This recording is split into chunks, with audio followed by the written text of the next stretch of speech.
Hi, I'm the host of the STO Smokers Lounge. I'm here to tell you about Anchor, the perfect app that you can use right now to start your own podcast network.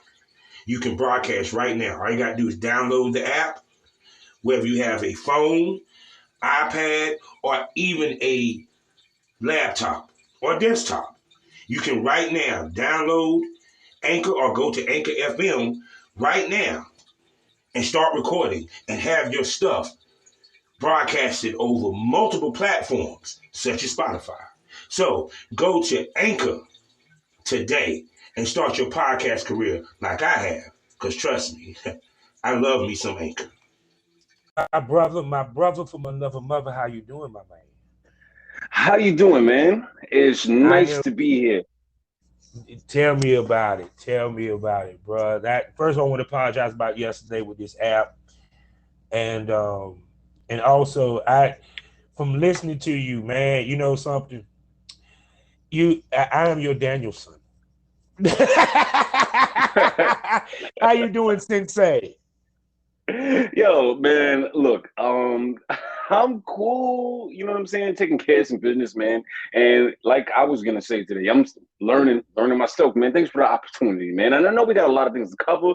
I remember a little bit, but we're gonna do this round two, and I'm gonna do this and give you this condensed, dope interview and this information, man. Thanks for having me. Omari the Rebel from TribeChat, representing Brooklyn. Say no more, people. You know what this is. This is the special smoke episode of the Smokers Lounge here on Anchor, the perfect app for anyone who's trying to start their own podcast. And all you got to do is download the Anchor app or go to anchor.fm and get yourself a profile. You can start a podcast like me and this man here and make money with it. I am your host, Kavanaugh, the Southern Champ, a.k.a. the Porn Rap Star. Y'all know what it is. Find all my links with one link, allmylinks.com/porn rap star. Also, we are sponsored by the Facebook of LS Community. I'm talking about lsworld.com. Go there today, get yourself a profile. We're also sponsored by the hottest magazine internationally, showing you all the sex appeal from all the countries that are not the United States. I'm talking about Eroticism Magazine. Go to Eroticism Magazine today and subscribe and get a monthly subscription as you get to see sexy ladies from around the world, from Mexico, Italy, France, Spain, you name what country, he done probably shot them. So go to eroticismmagazine.com and go ahead and subscribe today. Also, we're a proud member of the GW District Black Podcasting Network. We're talking about multi-podcasts, giving you the Black experience. Plus, while you're there, experiencing some shopping from over 500 Black retailers and sellers. So go to shopgwdistrict.com. Buy Black, support Black businesses, build the Black economy so we create generational wealth.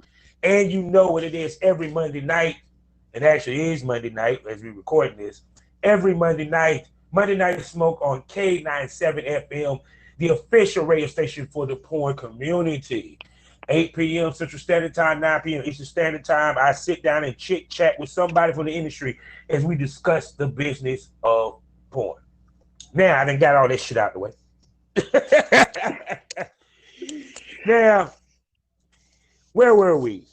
Let's just begin. Well, you do it all, bro. Let's just put it out there. You do it the fuck all. You're a male talent. You're a podcaster. You throw parties. You do it all, man. Yes, man. And I try to do it the best, man. And first of all, I want to try to do this little recap and see how we can do this. I want to shout out to you and shout out to the illustrious guests, like I'll be listening to this Miro, that y'all have come on here. Like I started off, I want to give a shout out to a couple of personal homies like Giselle Lane. I had a recent shoot with her and Throw Goddess where we mixed BDSM kink with sex, and that was dope. Y'all gotta check out my OnlyFans. Also, shout out to Shoot Her. I know homie's name. It's dope. Shoot Her. This is the high quality adult content. If you're in the NYC area, you want to check out that interview with this man and Shoot Her and put you on game as far as what you need to do to move your brain forward in adult entertainment, man. Hit that English nigga up. Yes. Shoot Her is English. Y'all niggas don't know that shit. That's my dude. He's from the land of tea and crumpets, you bloody fools.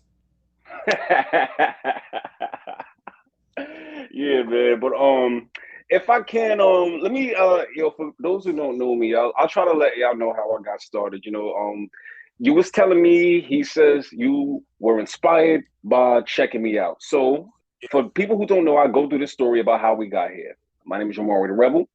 First scene I shot in adult content was 2012, and I also started radio the year previously, 2011, with a BBW content creator named Madam Trixie. Pause. You remember Madam Trixie, right? Yes, I do. That's my boo. I always had a crush on her. That's a fine ass woman. Yes, her face is flawless, man. I remember, look, she was merging the adult content industry with her on-air personality talent. You know what I mean? And she tapped me to be the co-host. I fucked up and I was like, oh, damn. I thought she said 8 in the morning. She said 8 in the night. And then I ended up being like one of the side characters. But that's how I got my start. And as a personality, I grew up in an artist family. You know what I'm saying? My mom, she feminist black lesbian, also has like multiple, like she does poetry and stuff like that. My brother's a battle rapper and shit. We've been creating. I've been rapper. So starting my journey was like this. So fast forward a little bit. All right, one day I'm in actually the group chat with my nigga Shoot Her and a bunch of other people. We are a part of this community. See, if you begin the podcast, every one of this podcast, he gives a shout out to a brand for Black people in the LS community, the lifestyle community. So I was exploring my journey and stuff like this. I started just wanting to get a threesome. You know what I'm saying? So how the day that I actually joined the LS community, I had a show. I was rapping. They had a rap group called BBOD. They were on Love and Hip Hop New York, and they were casting for a reality show. I was living in your state. I was living in North Carolina. Oh, I looked that up. Yes, I looked it up on FetLife, and I found this. Company called Lethal Seduction. That was the first lifestyle group I've been a part of. You know what I'm saying? I actually met her that day. You know what I mean? That was in like 2017. So went to my first party and all of that. That's when I got to understand how group chats work. You get to learn a little bit about like lifestyle, community language. And I was posting things about, my photography and experience for the little adult content that I did do. So I learned about that. It was fun. At some point, I wanted to do something of my own. That's when I met Pegasus, and then we're gonna come for like another interview where both of us we're gonna get more details about our brand. But that's when I met Pegasus a little bit later in like 2018. Met her on Instagram. She and her cousin. See, in Zori Kabila is the organization that I'm heading now, right? And her cousin, Phoenix, Pegasus's cousin, she was also the person there as the administrator. She brought me on board, like, yo, look, I want to expand. I want to tell you. And I said, yo, let me tell you some things that I've learned in the time period when I was in the Lethal Seduction group, right? So I want to put this information to the test. Phoenix had other stuff to do. And I ended up filling in her spot. And Pegasus and I, we became a team, right? So we throw parties in an NYC and Jersey area. A lot of Jersey parties, since Pegasus is from Jersey. So the pandemic happened, like I explained. You guys remember when everybody was on Instagram Live, we were locked in our houses, the way we entertain ourselves and stay connected, virtual. A lot of Zoom meetings and stuff like that. So what we did, like I explained, TribeChat actually started because we wanted to cheat the Instagram algorithm. What I was explaining is when you're on Instagram. Please break that down. He's giving you knowledge. You need to listen. Turn up your laptop and your phone. Go ahead. I got to do a lot. I had to learn a lot of marketing and stuff like this. You know what I mean? So we're on all websites and shit like that. So check. When you're on Instagram, what you are trying to do is to like get more exposure. How you get up in the algorithm when they see you on timelines and stuff like that is by having people look at your post longer. When people look at your post longer, that keeps them on Instagram longer. So they will reward you by keeping people on Instagram longer by pushing your content up in the algorithm. they'll make it more available because you become an asset to Instagram. You know what I'm saying? So the way we were to cheat that is, in an Instagram live, if it's long, it takes a long time to consume that content. So if it's about an hour, you're looking at my page for an hour. And the more you do that, the more you'll be looking at my page, thus pushing me up, up, up in the Instagram algorithm. So this is one way how we got popular. So once we started doing it, I had some experience. Then people started to go, hey, look, I want to talk to you more. Why don't you let me come on your Instagram live? This is to help make it more interesting. It became more of a thing. Then we got more guests. Other people in the kink and adult industry, they came on Instagram live, right? So now, here's where we were, right? So check. One day, we on Instagram live, still during the pandemic, you know, celebrities, they're real open about letting people on their platforms. You could be somebody relatively unknown, and you'll be talking about Joe or something. So we get on Instagram live, Fat Man Scoop. He's talking, he's having other people come in. Yo, this is my show, such and such. You guys know, if you're from NYC, you're familiar with Hot 97. Fat Man Scoop been on that radio station for years. He's an alumni there. And he had a show on MTV called Man and Wife, where they talked about sex. This is what prompted me to try to tap in to his live. So when I tapped in, I didn't think I would get on. And I was looking at my phone, and when I was getting ready to put it down, you know, you see the little circle when the live improved. He let me on, so I tried to go hard or go home. I wanted to make an impression. People, this is a phenomenon. Everybody, a lot of people like sex, and sex is an interesting topic. No matter how long it's been around here, it's fun to talk about. So he heard, wait, swingers club, such and such. Wait. We have to talk about that. So he hit me up on Instagram in the DM, and we discussed having me and Pegasus come back on his live so that we can have a follow-up full interview, and we can talk about Nzori Kabila or NK Swingers as you know it, and what we do as far as parties and a swinger lifestyle, how we know this. The day that, like I was explaining, the day that happened, Snoop Dogg was talking to Fat Man Scoop. Now, Fat Man Scoop talks to a lot of celebrities and stuff like that. He's a celebrity himself. He talks about a lot of shit. They have a lot of interesting conversations as a celebrity, period. But this particular one was, with Snoop, he specifically wanted to talk about East Coast, West Coast beef. So there were like 2,000 people on his Instagram live tuned in to hear Snoop and Fat Man Scoop talk about Biggie and Tupac.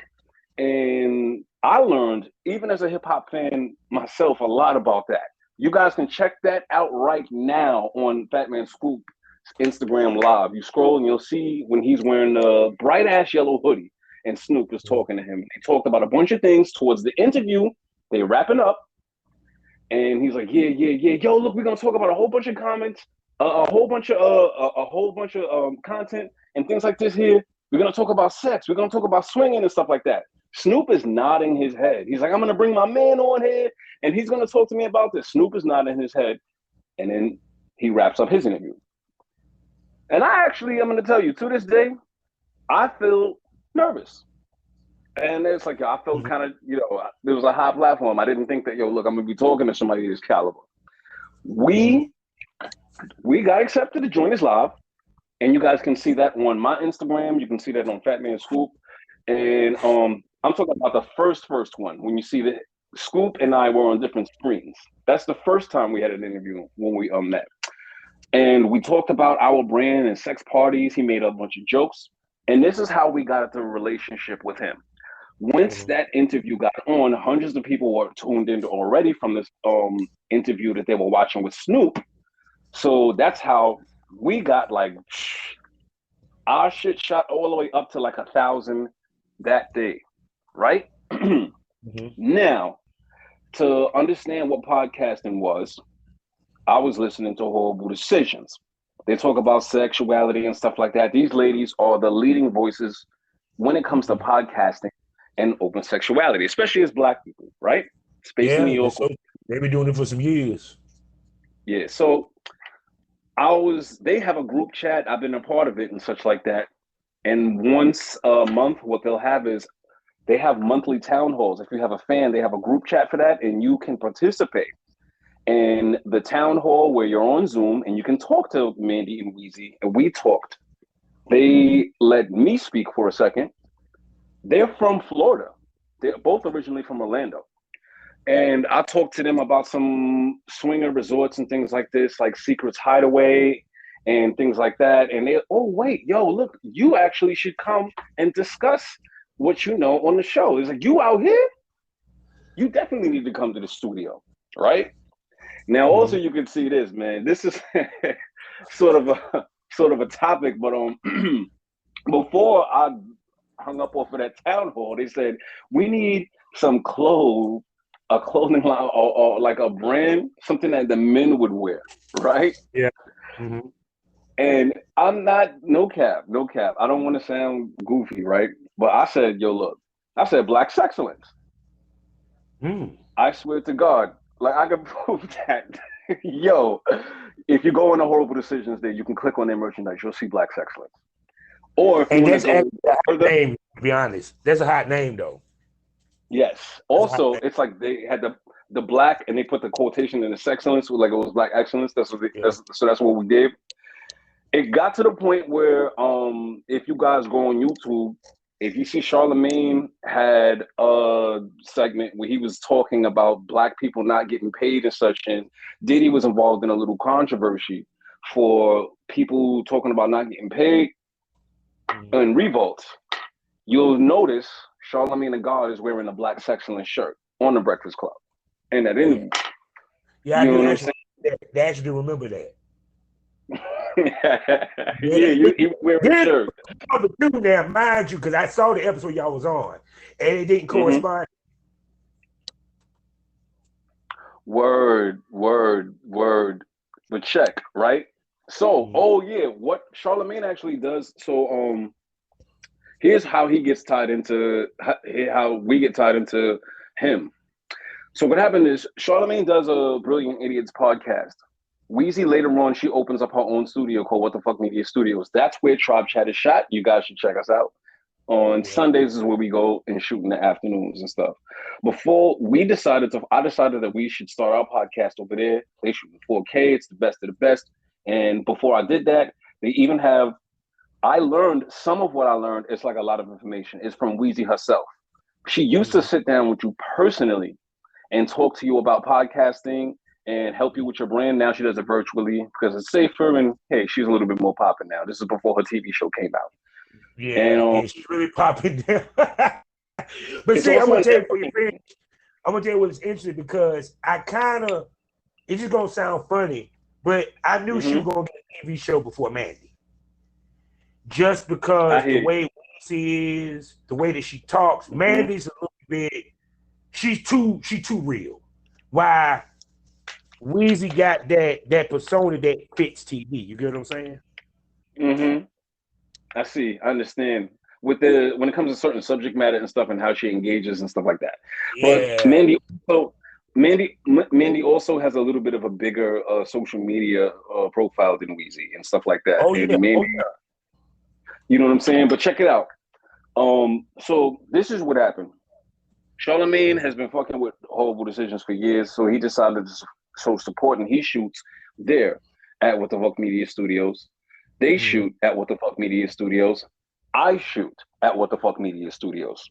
Wayno from Everyday Struggle, he shoots at What the Fuck Media Studios. Andrew Schultz shoots there. So check it out. It's all like you run into every goddamn body. Shit, man. I hate I don't live in New York, man. Like this is where like you got to be like one of the things is like it's strategy. I know where I am and I want to be in the right spots, right? So this, of course, I want my product to be good, but it's also who you know. So how I ended up with them is we were talking about something else and they said, you'll come on this Saturday. I came on the show. I talked to Horrible Decisions, and that's a large part of where we got our notoriety from. Even to this day, when people see that, and they also are more welcome to come on the show as a result of like how they heard about us. That did a lot for the brand. People came to my party saying, yo, look, I seen that episode. Thanks. It felt real good to be recognized and stuff like that. You know what I'm saying? It was new to me to have people say, yo, look, man, I seen you. I'm like, yo, my homegirl was joking like, oh, you got fans? I'm like, yo, I mean, I don't know. So check it out. You got introduced with a podcast that had cachet. You feel what I'm coming from? It's kind of like to correlate with the porn. When a big time porn star, whether it's female or male, bring you on set, it's an order that you step with that makes them respect it. And two, also when you shoot with a known porn star per se, it also makes the fans look at you in a certain way. So same thing with podcasting, with being on Horrible Decisions. Automatically make them say, okay, this motherfucker big time, because Horrible Decisions just ain't gonna have anybody on there. Word. You know, they just ain't gonna have the run of the mill walk up on that set. Even in their early days, they didn't do that. You feel what I'm saying? Because even when I looked at their stuff in the early days, I said, damn, Bridget Kelly was on there once. I said, God damn, them motherfuckers was killing it back in the day.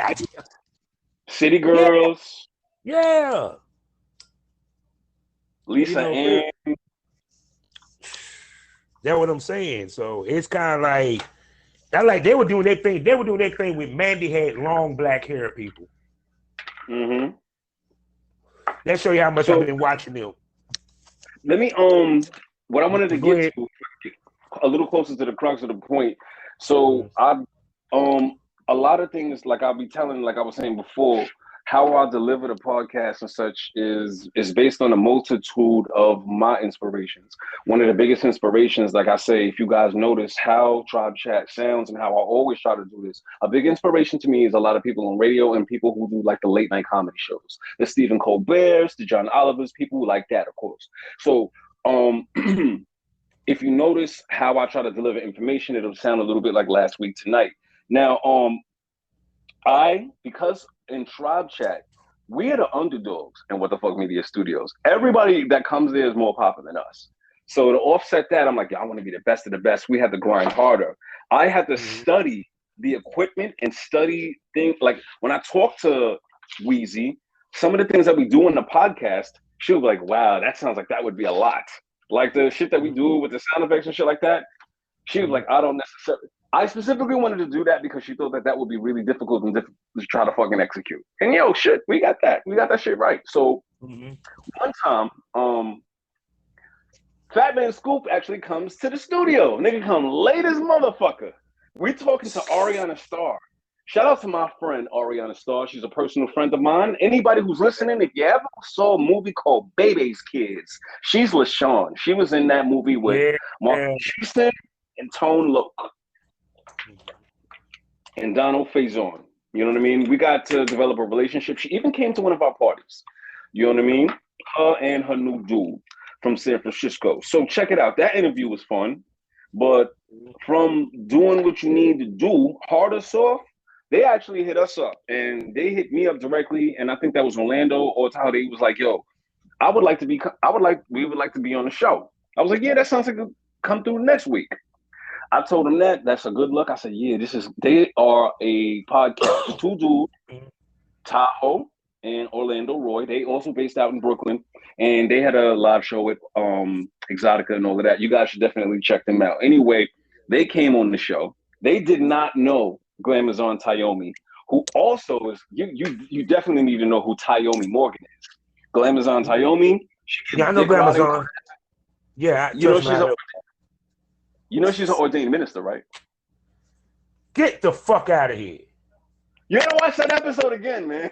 She's talking about that. She's a twin and an ordained minister. She can marry you legally. Yo, but check this shit out. Get ride dick like no other. Exactly. That's marriage material right there, bud. Yeah, Orlando and Tayomi actually they didn't really know. They weren't affiliated with each other. I don't think they was affiliated with each other before that episode. Since then, she came on the show, and they seem to have. They be posting a whole lot of sexy, intimate pictures and shit. I'm like, oh yeah, shout out to Tribe Chat, man, building these connections. Anyway, they came on. It was fun as fuck. She's also, like I told you, she's a twin. We talked about a bunch of shit. My nigga Orlando talked about Niggas talked about accidentally licking period blood. Yo, Tayomi talk about how her twin. Yo, that shit was funny as hell. You gotta click on that again. Yeah, I gotta go back and watch that. I accidentally licked on some. You remember when damn. Tayomi was talking about like when they was like, yo, when Heart of Soul was like, yo, twins, and then Tayomi was like, you had the best pussy. Remember when Tayomi was talking about how she fucked her and a twin sister fucked the same dude in the night? Nah, I see. Like I said, it's man. I watch so many podcasts. Of course, I watch y'all. You know what I'm saying? But you know, it's like you remember certain parts of it, but yeah.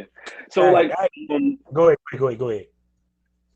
So like that's how that ended up being my favorite. The better the shows and the more quality that we're able to do, having different types of guests. It's about my show. Our slogan is we make you think, we make you laugh, and we make you come. It's about alternative sexuality from a Black perspective. So the more we are able to talk about sex in a more creative way and challenging way, it makes the show more dynamic and interesting. So it's like I have him on it, and I have like, yo, we had Lady Parigi talk about Ron Jeremy. I had somebody from NYU, an NYU professor came on my show. Her name is Dr. Jana Brangalova. And she wanted to talk about her. She has a course called Open Smarter to teach you how to open your relationship and shit. She's a real doctor. You know what I'm saying? This, what I was trying to encourage everybody, when you have these types of guests, the more range, it shows the range in how you're able to engage subjects. Yeah. The range that we're able to talk about sex and stuff like that is what makes it interesting. This is how our brand got like that. Like I said, we took a lot of inspiration from like late night talk show hosts. This is why I try to come with information and research a lot of the information that we have and stuff like that. Also, as you know, the Breakfast Club is a big impact on me because I'm a big fan of the Breakfast Club and all of them there and what they do, which is a large part of how the TribeChat show has a hip hop feel, and also why during season 2 we have a new segment because you can learn a lot. I open with my news segment, Habarigani, which is Swahili for what's the news. And then I also, as much as we learn on the show, I have one segment dedicated to roasting people. There's always some funny, goofy shit going on nowadays. So this is a new thing that we get to do because I'm like known for like a crude sense of humor, like a shock jock. So this is how I get to doing what I do. But moving forward, we wanted to get into more live shows to take the brand into the next level.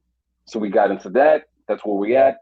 We offer a bunch of things, like there's even merchandise. You can check out the Nzori Kabila clothes. There's even the Nzori Kabila OnlyFans, along with Mons, where we have our sex parties. Sometimes there'll be content from the parties. You know what I mean? Well, yeah. So we're moving in the direction to elevate alternative sexuality. You know what I mean? Linked up with some other companies like altplayground.com, which is a site dedicated, is a dating site for people in the LS community. You know what I mean? And I was even got to be featured, you know, on a site called Swinger Help. You guys should definitely check that out. There was a section that says resources for swingers of color, and they put me on there. Shout out to y'all. You should check out. See, but guess where we at? And I wanted to before I get into the next subject, what I say is this. Yo, do what you guys can to the best of your ability. This is what guides me. You know what I'm saying? Go hard or go home. And really challenge yourself to be as creative as you can, man, for real.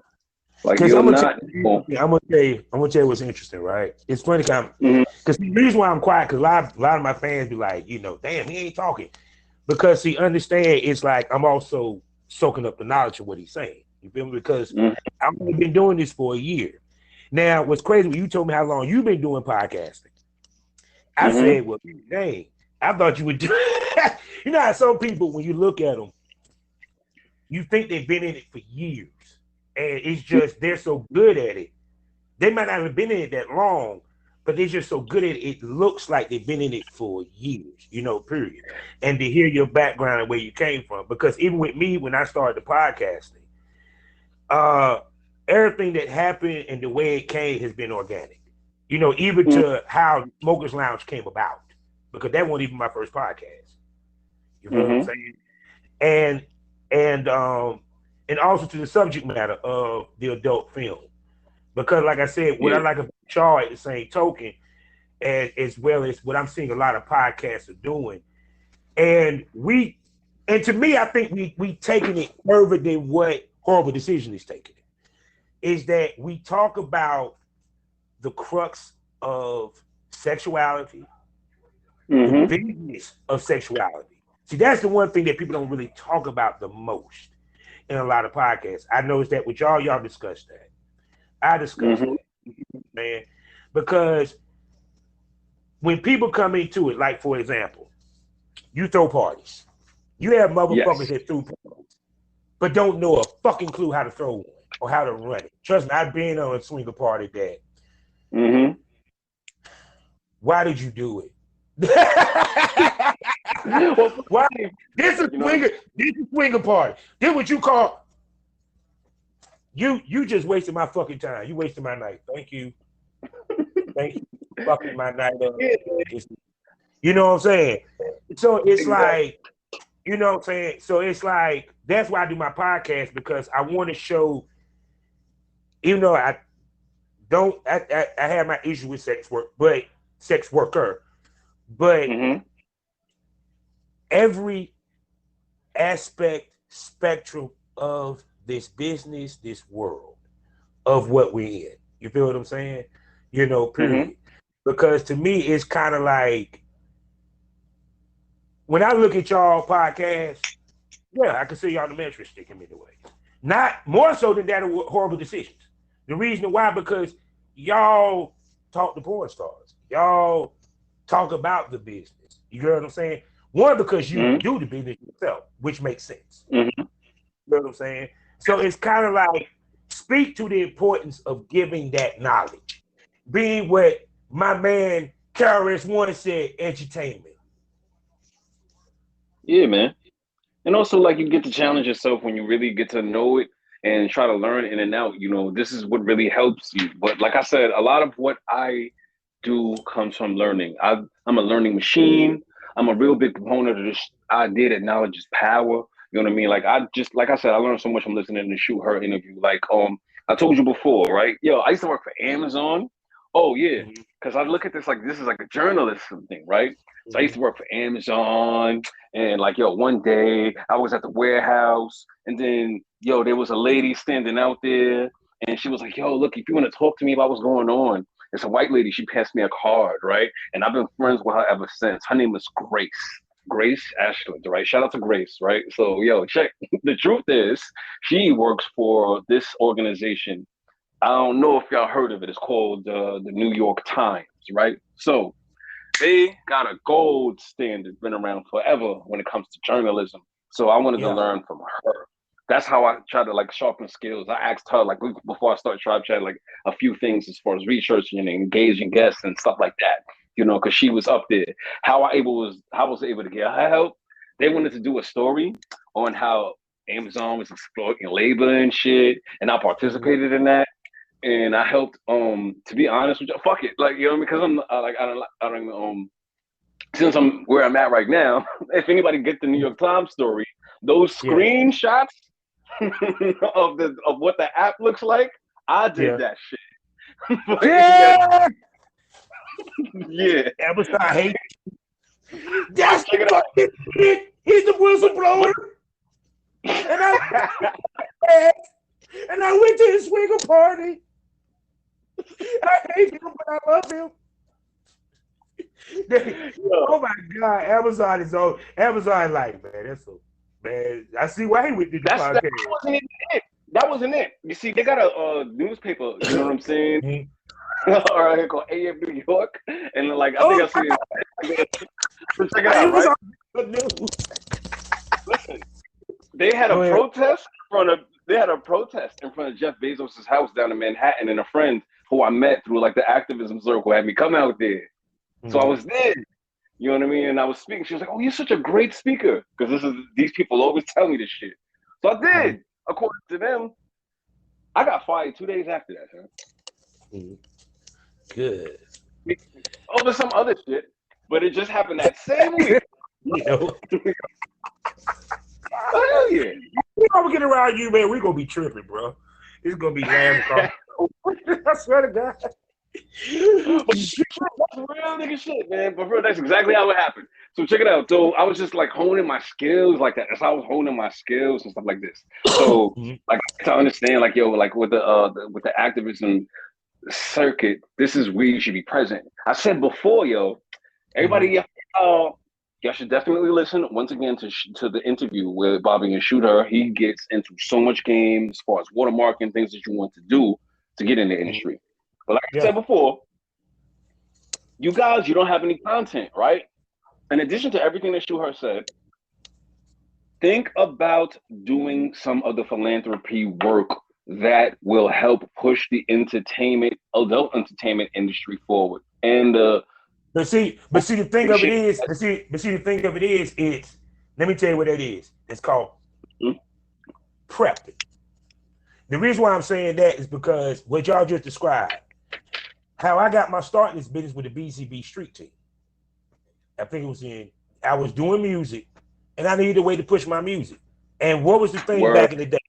Video vixens, chicks.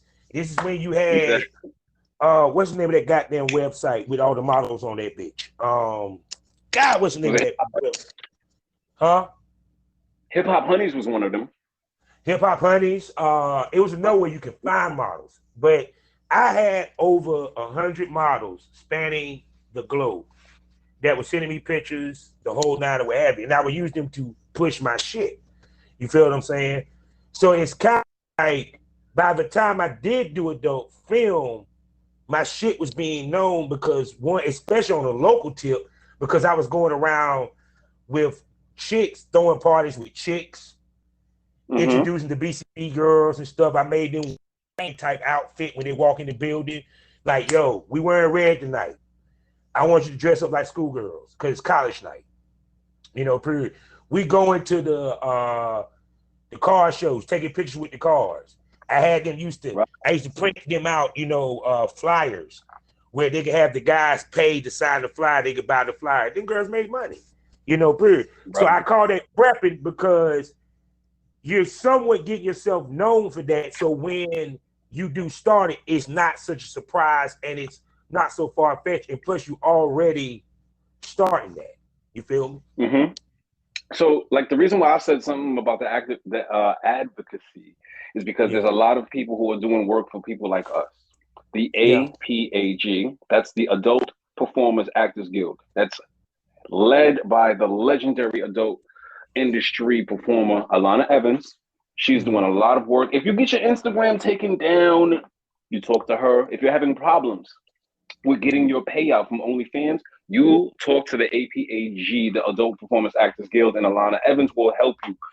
BIPOC AIC, led by the legendary, beautiful Cougar Miss Cinnamon Love. Yo, for real, like I said, there's a monthly stipend you can apply for.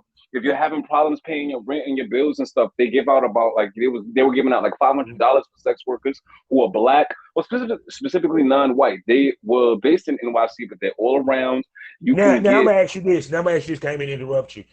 There's a lot of people that's listening saying, "Well, I'm not a big time porn star. I don't make a shitload of money on OnlyFans." Does that matter? It does matter because, listen, there's so many issues, you know what I'm saying? And so many different facets of how, like, we live in a sex-negative society, you know what I mean? And this affects everybody. There's a constituency of advocacy called Sex Worker Outreach. They break it down. They out here in Brooklyn. That's my favorite one. They do, they give out meals and stuff like that. So if you're not, like let's say, for example, you're not big, you can do something as simple as talking about what you want to do and booking on your DM in Instagram or on Twitter. You can lose your platform for that, right? And you need somebody that has the advocacy that has the leverage to be able to do something about protecting your revenue stream. There's swap behind bars. So even if you're not big, you're still subject to a lot of the discrimination that will lead you into places where we get our work criminalized. You know what I'm saying? No matter how big or small you get, if you're on OnlyFans, like I said on Horrible Decisions, sex workers, we contribute to the national economy because we pay taxes. So we're just like DC. We get taxation with no representation. You know what I mean? If you are able to get the Freedom of Speech Coalition into the lobbying, because they're doing work in Capitol Hill, we'll have more rights. Everybody, big and small. Like strippers will be able to be considered employees instead of independent contractors. You know what that means? If you're a stripper, then you can get benefits and you will get 9 to 5, and they will legally protect your job as a stripper the same way everybody else's so-called 9 to 5 job will get that same protections with equal opportunity. There will be no racism, discrimination. It'll be safer for you if we actually bring much more advocacy, whether you're a big star, whatever, or you are a relatively known star. What happens is if you report that you get your income stolen, law enforcement will be on your side. Sex workers like Giselle Marie and even my sister Mahogany Ross, they reported being assaulted. Law enforcement will actually be able to protect them, and they won't be afraid that they'll go to jail for reporting crimes and violations against them. And even on a level where it's not something that has to be legislation, it's the idea that everybody can get to make their money and perform. Now I'm asking this because ask you this. You in Manhattan. Now, they have made a decision. And I don't know how far they're going to go with it, but they started with not prosecuting girls for, let's say, prostitution. Yes, I talked about that on episode 2. Yeah, so which I know you had your ear to the ground. How did the ladies feel about that, especially in Manhattan? Well, to tell you the truth, you know what I mean? I reported that like there was about 900 cases that were going to be stopped and overturned, and there were about 2,000 that were dismissed. So it depends on what types of laws that we're talking about. Legally you can be topless. There's no obscenity law for a woman to have a breast out and such like that. But we're working on making sure that includes sex workers on the street, online sex work, and we taking it to the level to where they're not criminalized. Now we want to take it to the level to where we can protect somebody so you can't lose your job for having an OnlyFans. So it starts there with street and stuff like that. So that's what we're working on now, and making sure that somebody isn't able to utilize your sexual online history against you and stuff like that, so that much more of like revenge porn laws, they expand to protect people from being like what we call outed, because the discrimination that you face from being a sex worker, whether it be in work and school like that, we still need places to insulate you from some of the backlash that people can put against you. I recently had an episode, which I haven't aired yet, of a guy that he was going, I got put visitation because him and his wife does porn. It became an issue with him in the visitation to where it went from he was getting the child every weekend to now he had to do supervised visits. You get what I'm saying? So for what y'all talking about, people, we're trying to get it all the way down to the municipal shit. Because what we do, make this fucking clear, and I'm about to get real here, and I don't give a fuck if I piss off anybody. Go look in the employment United States of America 2022, you will see adult film star, actor, and actress in there. That means it's a legal profession. Yes, we need to be. Yes, the fight for 15, the fight for like livable wages and stuff like that. We want to push to make sure that sex workers are included in the labor conversation. Because, like I said, it's about. It's more money. It's about billions of dollars.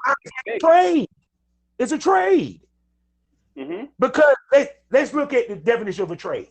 You have to learn to do something to do it correct. That means you go through an apprenticeship. That means you go through, you know what I'm saying, all that shit, right? You're doing the same thing when you're doing the same thing when you're doing porn. You feel what I'm coming from? Plus, on top of that, you telling me independent business owners can get fucking insured. Independent business owners can get fucking PPP loans. Why can't an adult film actor, actress, escort, what have you, stripper, be able to be access to them same loans? Why do we have to sit here and show you every fucking bank account there is and explain what we do in order for me to get a fucking apartment? Yeah, man, for real. And like, if we get the understanding that, look, yo, everybody has sex. It's natural. You know what I mean? And people, like, a lot more people love it than we think. Like, you guys should come to the parties and stuff. You should see, like, people love fucking. You know what I mean? Yes, it's pretty fun, man. And it's a great aerobic activity and such. I said something too. Speaking of sex and stuff like this, also like it's like a lot of comedy that we do, and we end up learning shit, and we end up sharing like resources, and then we end up sharing things that we know. Which brings me to No Nut November. Okay, you heard of that shit? No Nut November. Please explain to me what the fuck that is. I've been seeing it. I saw it last year. I said, why I can't nut in November? Well, all right, No Nut November, you know, according to Alana Evans, that actually started off like, yo, from organizations, some whack-ass organizations like Exodus Cry Fucking Babies, who tried to push their sex-negative agenda and anti-porn agenda by telling you that jerking off is not healthy, right? So they telling you that if yo, even Kodak Black posted this shit, semen retention. So the idea, Bobby, what the fuck?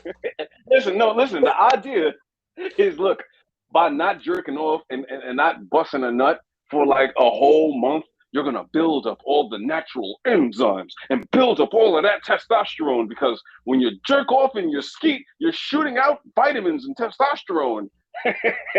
And you're going to keep all of that in. And it's like, you'll be so manly that even a woman can smell you when you're not jerking off. Like, women can smell when you're not beating your dick. That's some shit, because they'll be able to tell that you'll be retaining your semen. Let me tell you, I don't even want to spoil the last episode that I did, but that's bullshit, okay? So, first of all, man, you guys could look up in plenty of organizations who did research on this, from Planned Parenthood to Men's Health Magazine. Yo, there ain't no evidence. There's no proof at all in semen retention.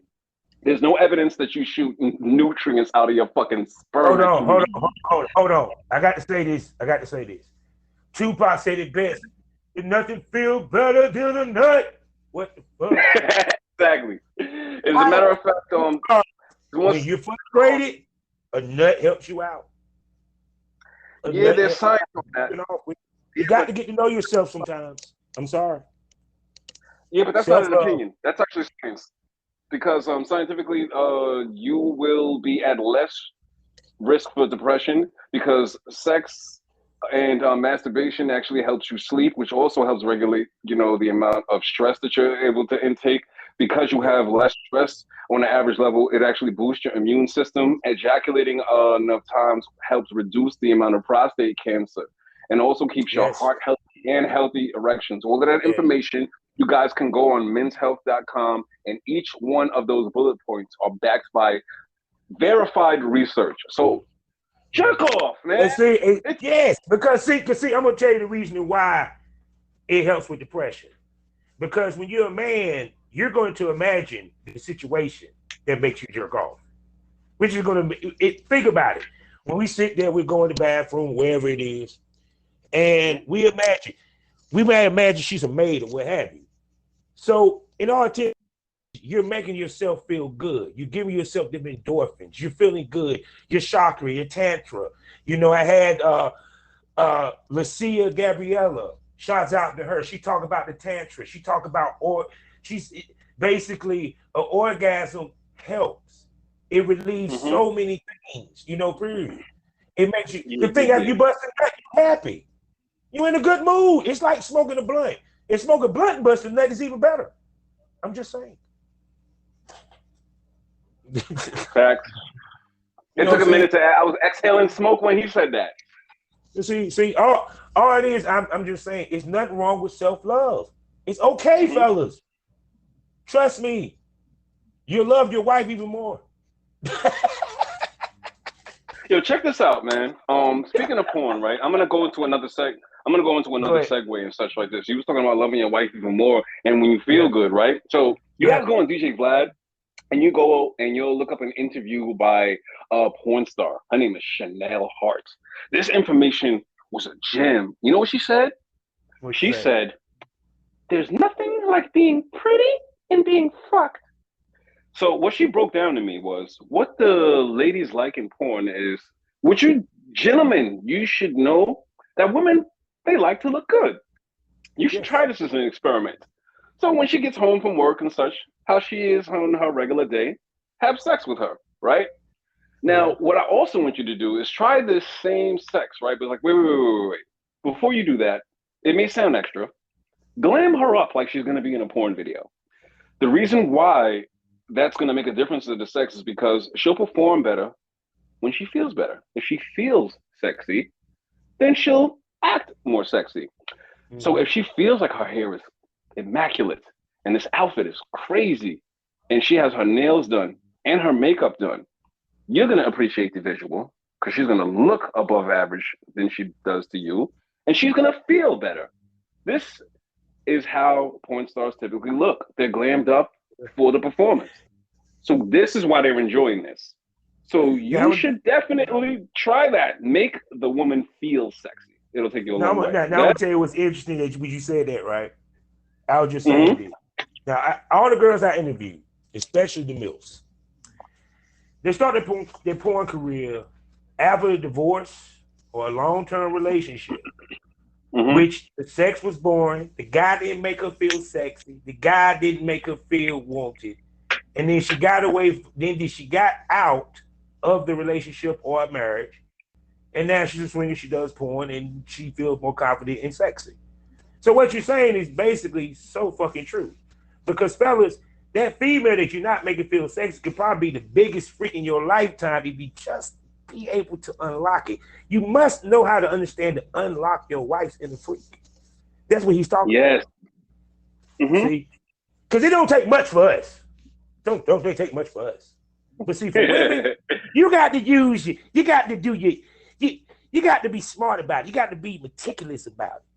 Because see, the thing of it is she wants to feel like no matter how old she get, she's still the same sexy that she was when you first met her. Think about that. Smoke that over. Word. Yeah. Let me say something else. That segue, I brought that up for a reason. Go ahead. One thing that we talked about is this controversy that we get into, which is like semantics to me, a word game, the word content creator versus the word porn star, right? So I wanted to, when I spoke to you before about that, I told you that like the back and forth goes where like a popular porn star said on Twitter, like, oh, look, somebody that I like. Everyone's a content creator and they shoot their thing. It's all greasy and stuff like this. And everyone does content. So I guess what they're saying is without the gatekeeping, that there is an influx of talent that comes in that rains the quality down when everybody can. Now, I'm Omari The Rebel. I've never been a fan of gatekeeping. I'm always a fan of people being able to control whether or not they want to pursue their dreams. So on the other side, the content creators, they tend to be typically angry at the porn star and the porn star label because, like I say, this is an analogy. Think of porn stars as people who got a deal in a major record label versus people who are content creators who do music, who are independent. They have the agency to do what they want and exercise their creativity without it being mitigated from oversight from large companies. They can work more on their terms and things like this. But of course, the mainstream industry affords you the ability to get more exposure fast. Content creators push back and say, we have more control over our money, right? So here's the thing, right? We have TribeChat. We talk about alternative sexuality from a black perspective. The Chanel Hart was on a website called Come Bang, right? One thing that we talk about all right, one thing that we talk about, whether it's in content creation or even in the LS community, as we are Black people and a Black organization, I'm all the way fight the power. You know what I mean? That nigga Chuck D follows me on my vanilla Twitter. Yo, racism and porn. And this is a real complex bullshit issue. There's too much of the racism and how this influences the way the content is made, how the content is marketed, and how the content is consumed. On an episode of Tribe Chat, what I had was a dude named Brian Dwayne, who he live in Atlanta, right? I'm going somewhere with this. He has a site called Black Touch, high-end erotica. Everything is high quality, but only Black models. But when you notice how he shoots, the labels that he puts in and stuff like that, he says that, it's a story-driven narrative. You get to see hardcore sex and fucking and such and cum shots, but they have names, and the way that the characters are treated, they're like whole people and such. And what Brian Dwayne says is one of my favorite things. He said that I know how we have you want to protect the status quo. You don't want to feel like your porn is changing for the bad, but there's the aspect it's getting better. Because when he said, when the average Black person, they can't really say a Black porn site. They'll talk about tasty Blacks and such. He says the majority of content that Black people who watch porn is not Black owned. It's actually just featuring us. And we don't necessarily, you know what I'm saying? And the problem with, look, just because you kink different from how I kink, doesn't mean your kink isn't good kink. Just because you don't Black the way that I Black doesn't mean that you're less Black. But we don't want to keep the status quo that pushes us in a position where for us to have content, it reduces us as Black people to just fetishize versions of ourselves to BBC fantasies and Queen of Spades. I got into some big arguments about how that label Queen of Spades is offensive, and it don't belong to white people. And hold on. I got to say this. I'm about to give you my theory on all that shit, because that's why I want to stop. I will for a moment for you to start. Like, tell you, this is my theory on this. I'm gonna ask you this question. I'm gonna ask you a serious question. First of all, what does BBC Slut, King of Spades, and Queen of Spades, what is actually them terms, just in a blank statement? Well, actually, it's a rhetorical question. Those terms are basically, one, describing a Black man's penis, and two, slaves and submissives who are submissive, adore, worship, and love Black men. Am I correct? That's what those terms are used for, right? In all intents and purposes. That's what they allege. Okay then. Now, a couple years ago, and I know you do remember, it was an explosion of interracial porn, because let's be fucking frank. Interracial porn was a fucking anomaly in porn. Before 2010, it started to pick up a little bit. Porn was already separated Black, white. BBW wasn't even a thing just yet until Crystal Clear came around. And shouts out to Busted Baby Doll, because she started that term. Let's make that clear, so everybody know where that term came from. I know my history. Now, all of a sudden, after what's the name, 50 Shades of Grey. Before that, you had Liz Ann, and let's make this clear, Sarah J with the main females fucking Black dudes on camera, and made it a point to do that. One of our girls doing that shit. They want a lot of sites for it. They want a lot of DVDs like that. Then BDSM became the shit. We're talking about 50 Shades of Grey. All of a sudden, I'm starting to see Queen of Spades, BBC, Slut, all this shit, right? Which glorifies the Black man. Guess what Meltdown and porn, my brother, started to get more work? What color? Well, brothers would, Black in this situation. Yeah, but let me finish. Now, guess who ain't getting work now? White Meltdowns for some part. because interracial became the moneymaker. We're not talking about black woman with white man. No, they want to see white girl with brother. Preferably small white girl with big dick brother. You feel me? So this is, once again, like my man Mr. Nancy said, to the world, white people are inherently good. Black people are inherently bad. So when a white man does something bad, it's a good man that did something bad. When a black man does something, it's his true nature. Funny how if these was white terms, we wouldn't be having these conversations. Actually, it wouldn't even bat a fucking eye. But because it's glorifying the brothers, and the brothers are getting ahead with this, because this also go back to, I talked about the new Reconstruction era. Go back and go listen to this shit. I broke it down. Porn is part of that, bro. Porn is part of the Reconstruction era.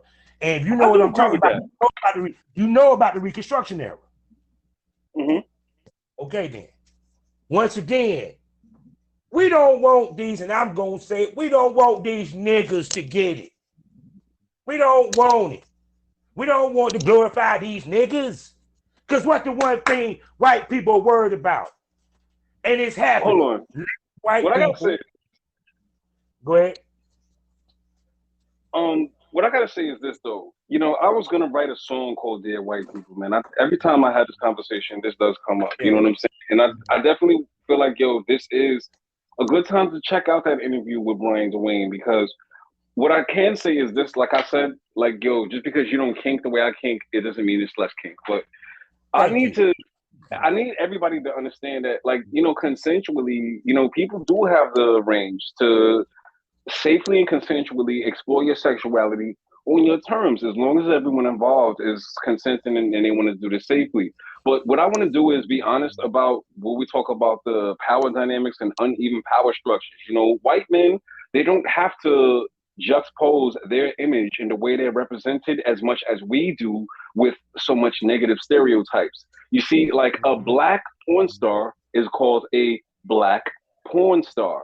A famous white porn star is called a porn star. There is a category called white. You know what I'm saying? So here's the situation. As much as it talks about decreasing our visibility, the idea is to add more content so that people don't have to rely on the celebration of blackness. That's the problem, though. Isn't the problem that the celebration of blackness always has to be limited to the confines of the white fantasy? I don't want to have to be celebrated because a white woman is saying that I'm her fetish. You know, I don't want to be reduced to just my dick. But the thing of it is, no, I just want to say this real quick, then I'm gonna let you go. The king of spades, the queen of spades is a submissive. It's a slave. It's BDSM. See where I'm coming from. It's not a fetish, because BDSM is a lifestyle, just like swinging is a lifestyle. You feel me? Now, if a girl say a black man's a fetish, then you wrong as fucking hell. But no, in this situation, she is a slave. It's BDSM. It's no different than if it's a black woman who is a submissive to a white man. Now, it may not be a term for her. You feel what I'm coming from? But it was a term that was made and probably was here long before. It's just no one never said nothing because BDSM was taboo. It was never normalized. So when you normalize shit, now guess what we end up doing? Now we want to be critical. You feel where I'm coming from? Now we want to be critical. Before, there was girls saying there was girls getting the tattoos back in 2001. Won't nobody get back in the eye at this shit. But when it became normalized, when it became more girls wanting to do it, that's when it became an issue. You feel what I'm coming from? What became an issue was the fact that when a woman is doing, what became a fact is that a black woman has to do porn with a white man to go mainstream. A white woman doesn't have to do porn with us to go mainstream. What the problem is that a white woman can charge more just for having sex with a black man, which that doesn't make me feel appreciated. And also celebrating blackness. Hold on. Celebrating blackness does not come at celebrating my BBC. And if you're going to celebrate the beauty of black people and you really think that we're beautiful, a lot of the Queen of Spades and stuff like that, you don't see them represent black women at all. They only represent us in a way that we can be packaged that is acceptable to them and stuff like this. Standing up for black people and celebrating us in the porn industry isn't telling us how you love my BBC. It's telling us how you think that we need to be on the board of wicked pitches and stuff like this so that we can make sure that black people get paid just as much as the white performers and that we don't have to be called racial stereotypes on porn as a part of our job just so that we can pay our bills. That shouldn't be something that we have to do. And what is new now is the fact that people have always been speaking out against that. But what is new now is that people have much more power and have the culture of people to understand how this affects people and how inequality is so that the voices are bigger now. What happened is the problem is the same. We just have more people who have the power to actually do something and actually challenge the status quo right now, like Brian Dwayne. So like he said, he himself said that he didn't give up on interracial porn, but like when they say this is like the fetish, it's like that's not a compliment to me because they're saying this is wrong. This is why we're doing it. I'm not supposed to be fucking a black guy. This is why I'm doing it because it's wrong. That's not the kind of fantasy that I want to be centered out, and that's not I want to appreciate it. But see, that's the reason why it's time for an all black owned porn company. That's major. See, that's what you said it earlier. Your man said it earlier. They used to have porn companies that did all black porn, but they were owned by a white man. TT Boy. Let's look at it. TT Boy, he's Hispanic. Gavor, he was German. See, and who's Gavor? People ask. Heatwave Productions. West Coast Productions, white people. There's not a majorly owned black company. And even if it is, here's the kicker. Is he gonna shoot interracial porn or he gonna shoot ebony porn? Because see, people don't realize black on black porn was a top seller back in the day. Top seller. I keep trying to tell everybody, everything, if you really want to go there, and I'll go down the rabbit hole, it's not just a devaluing of porn stars. No, baby, it's devaluing of black porn. That got to come through in all facets. They need to make sure that the black performers are getting the AVN awards too, and that the black performers are getting the same amount of representation and such like this, and that the black porn that doesn't have BBC in it, it also is going to get the same recognition and such. And also we need to make sure that the body types is recognized so that all of the girls aren't all light-skinned and airbrushed.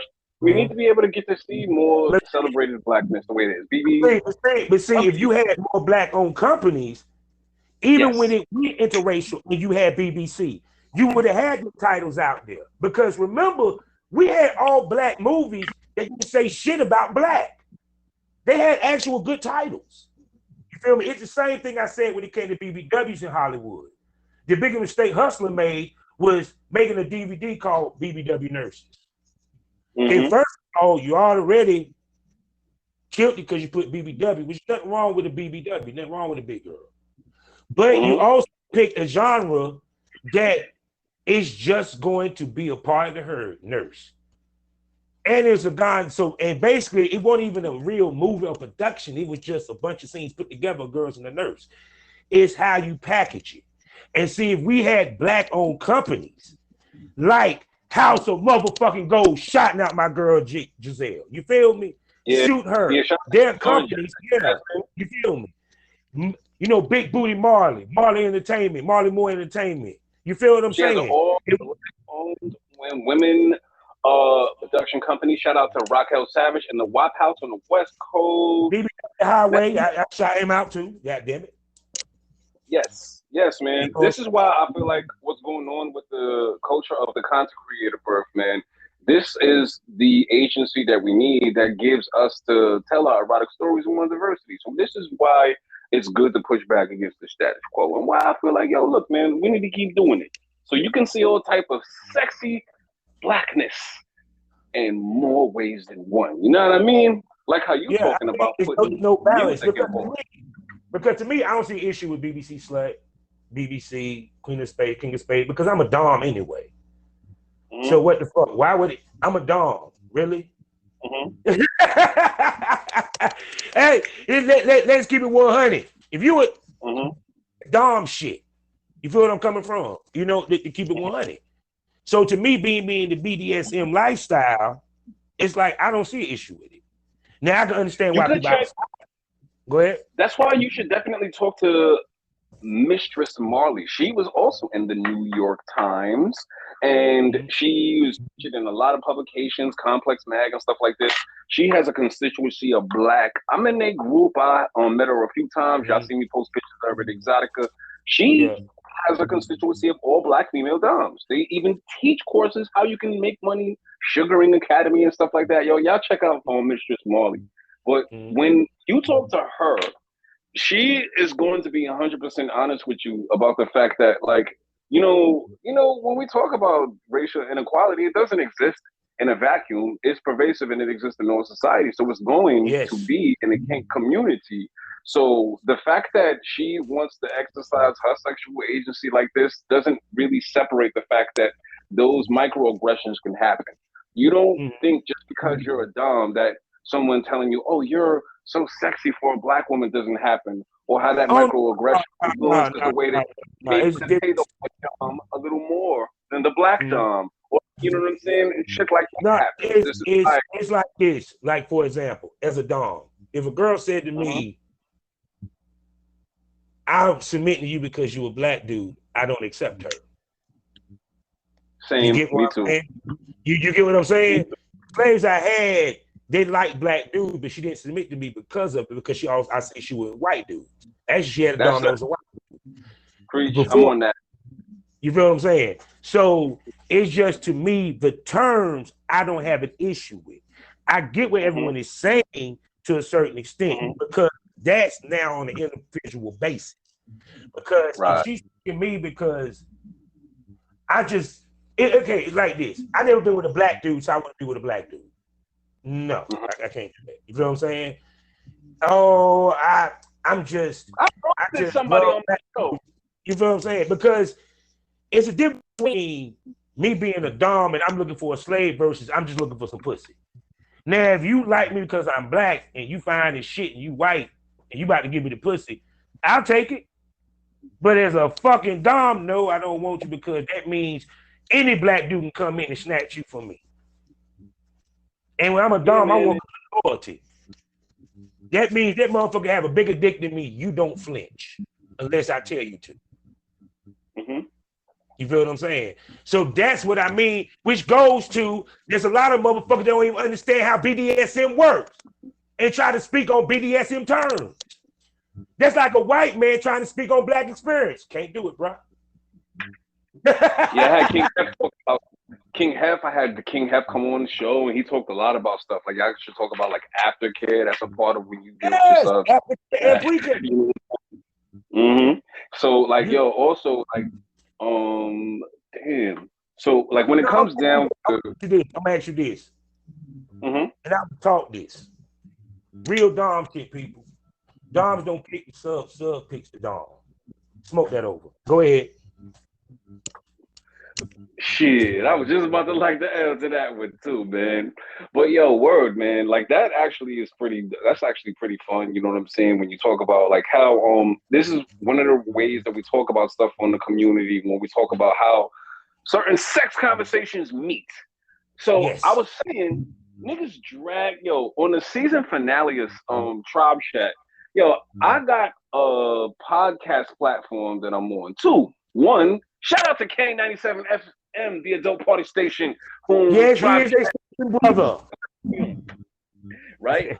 Also, there's another streaming platform I'm on. It's actually called Full Swap Radio, right? So they got a lot of podcasts who do what we do. They talk about sexuality and things like this. A lot of swingers, cuck, lifestyle, you know what I mean? BDSM lifestyle. A lot of sexuality questions to get answered on Full Swap Radio. And there's a lot of entertainment for that. So, check one specific podcast. I think it was Venus Cuckoldress, right? You guys know on TribeChat, you can learn a lot.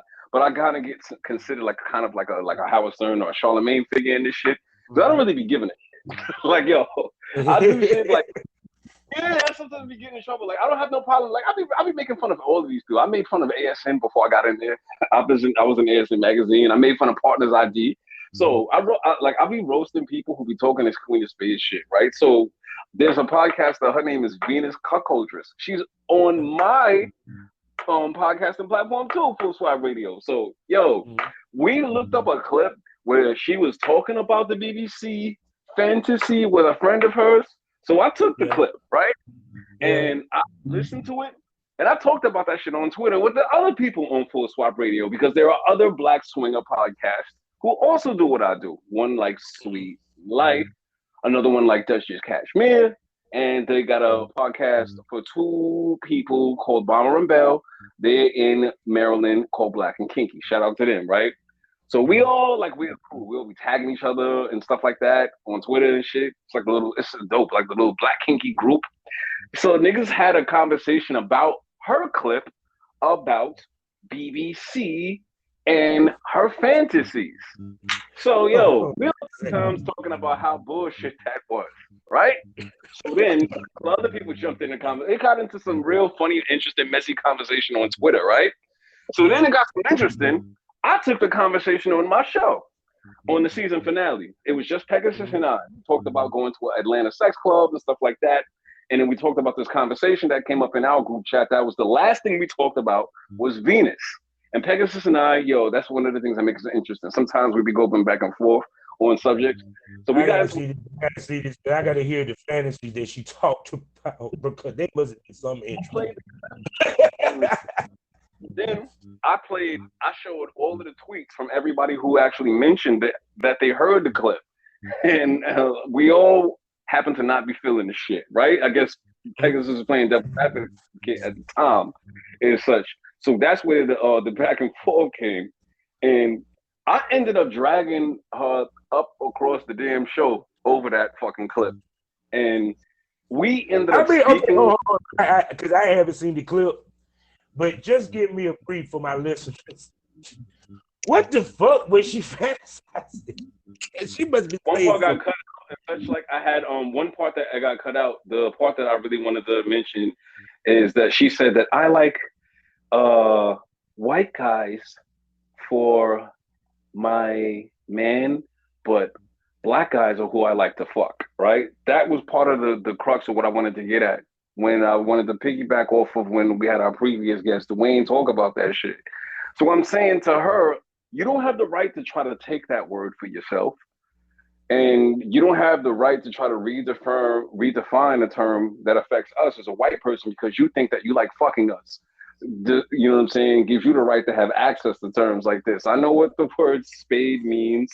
You don't get to tell me I have a grandmother right now who's still alive who can tell you clearly what it was like to go to a colored water fountain.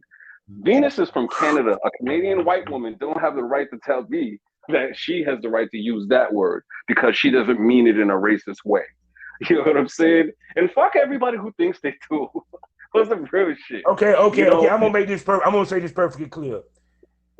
You're not doing anything for race relations because you suck a black man's dick, lady. Let's make this clear.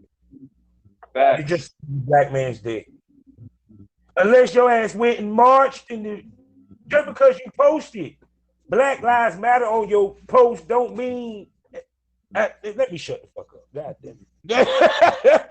Because what you just said, I'm like, that's the equivalent of Layla Falcone, who said, because my baby daddy is black, I have the right to say the N-word. Mm-hmm. She actually tweeted that shit. I was like, no. And I give Javon Jordan props that he still did that scene. That scene when it got done. Period. Mm-hmm. Period. But ultimately, I know we've been on this. I know we've been on this for a few. You know what I mean? But ultimately, like I say, that's part of what I wanted to stand for. When I see what goes on and around the conversation of blackness, there's a lot that's said and there's a lot that's missing. And Zuri Kabila's logo, The reason why it looks the way it looks, I explain this to everybody. It's a white flag with the red rainbow colors and the letters are black. It's because it represents how kinkiness is predominantly whiteness, and the color is to stand out and distinctively to carve out people of color in the kink community that is surrounded in a predominantly white space. That's why the Nzuri Kabila flag, which means beautiful tribe in Swahili, looks the way it does. We also call it NK Swingers to, anglicize it for people who are having a little problems with, the African pronunciation, because that's part of why we call it Nzuri Kabila. My name is Omari. It's on my birth certificate. It's like some niggas think it's weird that I use my real name. It's like some Tupac shit. It's like the reason why we have Nzuri Kabila and I use my name, my government name, is because it took me a while as a black person to really, like, I hated the first name. I never got to see Omari in cartoons and things like this growing up. And when you put your black name on application and stuff like this, my blackness announces itself before I enter the room. So we want to push back on this by making the part of black identity, the black name, something that is less taboo, something that is not considered But that's actually a running joke. That's a running joke when you hear a certain name. Oh, you're gonna have a hard time getting the job. Yeah, exactly. This is why we want to make sure that we push back on that, so that, look, man, for real, people whose name is Shatima shouldn't always have to be associated with quote unquote ghetto. Know what I'm saying? Because blackness isn't that. No, it's not. It's beautiful. Period. Exactly. It's like, you think about it, I come from Durham, North Carolina, aka Black Wall Street. You feel what I'm saying? So I know the history, period. We had our own bank. We had a lot of shit. And when I talked about the Reconstruction era, understand something. The Reconstruction era, I'm about to be frank, if white people didn't do what they did to us, it's scared where we would be generationally. Mm-hmm. But what was going on back then, now we got a new thing, because now the government is willing to us to a certain extent. You know what I'm saying? That's something we didn't have back then, because they said, yeah, we freed you Negroes. That don't mean we got to make sure y'all safe. Mm-hmm. Period. Now we got the opportunity. I would talk to a girl about NFTs. I'll tell her about how the game is going to end up shifting to porn stars. You're going to see more porn stars with standalone sites than you have before years, because of what's going on with the OnlyFans, the MediVids, the whole nine, period. So this is the time now that we can own some shit. I'm waiting for somebody. Shouts out to my man Ty Stokes, who has a black-owned tube site. Go to CarmenlyPorn.com. Black-owned tube site. Let's make that clear. Yeah, man. I had to shout the man out. You feel me? Man. Yeah. We need more black-owned stuff. We need a black-owned platform like that of OnlyFans to start playing with. You feel me? Because just like when I'm looking at the podcast, Charlemagne, black-owned. Who is he putting on? Black podcasters.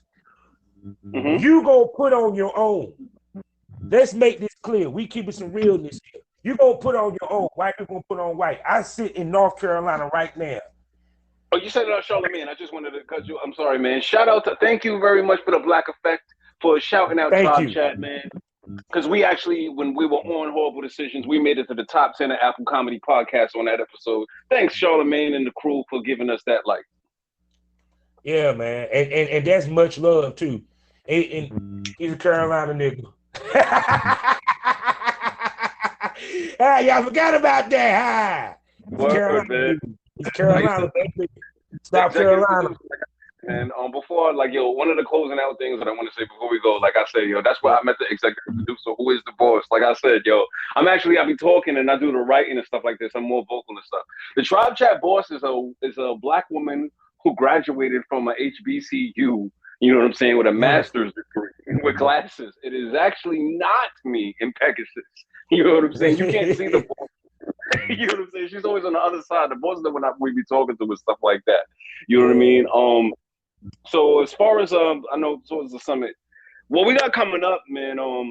like I said, we throw parties out here in the NYC and Jersey area. I'm looking on expanding the quality of my content. I want to interject some more of my talents, like music and a lot of my creation talents in this, so that I can give y'all some dope shit. You fucks with us in the NYC, Jersey area, you should come to one of our parties, and you could always check out our OnlyFans, the Omari The Rebel OnlyFans, for the content.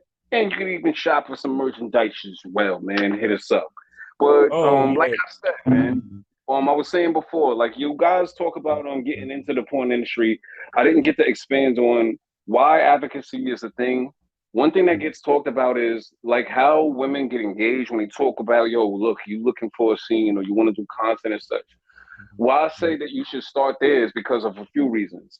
When you start there with people who are putting in the work, like I talked about the organizations that are helping sex workers, when you start there, first of all, that's a good way to have your reputation start, because if they don't know your content, at least they know that you're doing something for the sex worker community. That's a good start. And number two, that's the place where you're going to network with some sex workers and probably content creators. You'll get to see for yourself how to interact with them, because while they're telling you, yo, we need this for our rights, you could do some networking, you get to know them, and you get to really think and talk to them on a daily basis. So this way you'll learn, like for example, most sex workers, they have a Pronton email. There's a reason for that. You know, you don't talk to them in the DMs about explicitly trying to pay for what services you want. You can lose your platform and they will lose their platform. That's part of the reason why they don't like that. You know what I'm saying? You will move the conversation to like the email and such. So think of that. You're helping yourself in the long run, and you're getting some knowledge and some good networking connections when you're dealing with the advocacy sector, man. So check out those organizations I mentioned. Oh, and you forgot one thing to add to that. You forgot one thing. Also, you need to listen to TribeChat or listen to the STO Smokers Lounge, because we also give you the game too. Yes, yes, man. Definitely check out. Man, their podcast is fire. It's on YouTube. It's on Spotify. It's fucking everywhere, man. And hell, you know what yeah, I'm saying? Man. And I'm saying this before you go. I'm gonna let you go. I am honored. I am blessed to have you on my show, dog, because I look up to you. You get what I'm saying? Thanks, man. Learning. I said it's guys and females that I watch in this game, and I learned the game by watching them. And I want to bring you back for more episodes. I know me, you can talk about some real shit, and you know, and plus I know, god dang it, we some funny dudes. We have y'all laughing.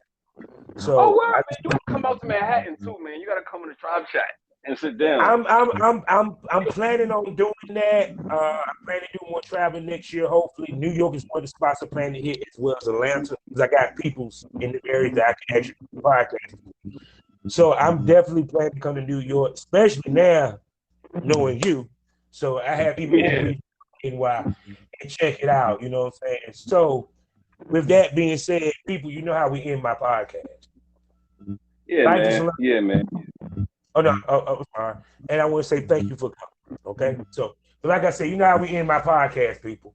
Life is a learning experience. What's the point of experience? You can learn anything. Smoke is over. Thank you for coming, man. Yeah, man. Thanks, man. No doubt. All right.